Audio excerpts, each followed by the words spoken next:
हाय, आम्ही आमचं छान असं आवरून घेतलं. या दोघांचा खाली फोटोशूट चाललं होतं आणि तुम्हाला तर समजलंच असेल आम्ही कुठे आलोय. आम्ही आलोय पंढरपूरला श्री विठ्ठलाचं दर्शन घेण्यासाठी. समोर चौकामध्ये श्री छत्रपती शिवाजी महाराजांचा असा पुतळा बसवण्यात आलाय. पुतळा खरंच खूप सुंदर आहे. त्यानंतर अशी वारकऱ्यांची प्रतिकृती इथं ठेवण्यात आलेली आहे. फुलांच्या माळा, तुळशीच्या माळा यांच्याकडे बघून मन अगदी प्रसन्न झालं. आणि त्यानंतर माझ्या आवडीचा विषय म्हणजे ही दुकानं.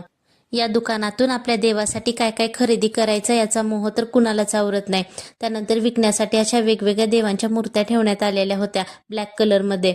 त्यानंतर गेलो आम्ही नामदेव पायरीचं दर्शन घ्यायला. नामदेव पायरीचं दर्शन झालं. त्यानंतर गेलो चंद्रभागेत. हातपाय धुवून विठ्ठलाचे चरणस्पर्श दर्शनासाठी गेलो. 3 तासात असं दर्शन झालं आणि छान गंध लावला. त्यानंतर घरी प्रसाद आणि देवासाठी साहित्य घेतलं. छान असा चहा घेतला आणि चालला परतीचा प्रवास. ऋग्वेदाचा डान्स करत होता. बाय.